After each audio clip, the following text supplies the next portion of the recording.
ഇന്നത്തെ വീഡിയോയിൽ അറബികൾ കൊടുത്ത അടിക്കുറിപ്പ് എങ്ങനെയാണ് ജീബിന് ഹാലക്ക് പോകാത്ത ഹാലിൻ്റെ ചെരുപ്പ് എടുത്തിട്ട് പോകാൻ നമുക്ക് പോവാം. പക്ഷേ സംഭവിക്കണം എന്താണ്, ഈ കുട്ടി ചെരുപ്പുമായിട്ട് വരുമ്പോഴത്തേന് അവൻ്റെ ഉപ്പ വണ്ടി എടുത്ത് പോവുകയാണ്. സംഭവം എല്ലാവർക്കും ജീവിതത്തിൽ ഉണ്ടായ ഒരു അനുഭവമായിരിക്കും. കാരണം എന്താണ്, ഒരു വാപ്പയും മകനും കൂടി എവിടേക്കോ വണ്ടിയിൽ കയറി പോകാൻ നിൽക്കണം. അപ്പോൾ വണ്ടിയിൽ നിന്ന് അവനെ ഇറക്കി വിട്ടിട്ട് അവനോട് പറയുകയാണ്, നീ എൻ്റെ ചെരുപ്പ് എടുത്തിട്ട് വാ, നമുക്ക് പോകാം. ആ തക്കത്തിൽ അവൻ്റെ വാപ്പ അവൻ്റെ ഉപ്പ സ്ഥലം വിടുകയാണ്.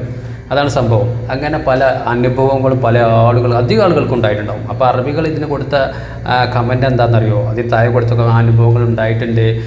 ഇങ്ങനെ എന്നെ കൂട്ടാതെ പോയിട്ടുണ്ട്, എൻ്റെ അനിയനെ കൂട്ടി എന്നെ കൂട്ടാതെ പോയിട്ടുണ്ട്. അങ്ങനെ പല കഥകളും പറയണം. എനിക്ക് ഐസ്ക്രീം കൊണ്ടുവരാമെന്ന് പറഞ്ഞിട്ട് ഞാൻ മണിക്കൂറുകളോളം വെയിറ്റ് ചെയ്തിട്ടുണ്ട്, എനിക്ക് കിട്ടിയിട്ടില്ല, ഉറങ്ങിപ്പോയിട്ടുണ്ട്. അങ്ങനെ ഒരുപാട് കഥകൾ, ഇതുപോലെ കഥകൾ നമുക്കും പറയാനുണ്ടാവും അല്ലേ. ഇങ്ങനെ കൊണ്ടുപോകാമെന്ന് പറഞ്ഞിട്ട് അല്ലെങ്കിൽ എന്തെങ്കിലും എടുത്തിട്ട് നമുക്ക് അത് എടുത്തിട്ട് പോകാമെന്ന് പറയുന്ന സമയത്ത് ആ തക്കത്തിൽ നമ്മളെ വിട്ടിട്ട് പോകുന്ന സംഭവങ്ങൾ ഉണ്ടായിട്ടുണ്ടാവും. അങ്ങനെ പല അനുഭവങ്ങളും പലർക്കും ഉണ്ടാവും. നിങ്ങൾക്ക് എന്താണ് ഈ വീഡിയോയെ പറ്റി പറയാനുള്ളത്? നിങ്ങൾക്ക് അനുഭവം ഉണ്ടായിട്ടുണ്ടോ? വീഡിയോയ്ക്ക് താഴെ കമൻറ്റിൽ പറയാമോ? ഈ കുട്ടിക്ക് എന്തായിരിക്കും ആ സമയത്തുണ്ടാകുന്ന നിരാശയും സങ്കടവും അല്ലേ. പറ്റിച്ചു അല്ലേ, നിന്നെ കൊണ്ടുപോകാമെന്ന് പറഞ്ഞിട്ട് കൊണ്ടുവരുമ്പോഴത്തേന് പോകുന്ന ഈ അവസ്ഥ.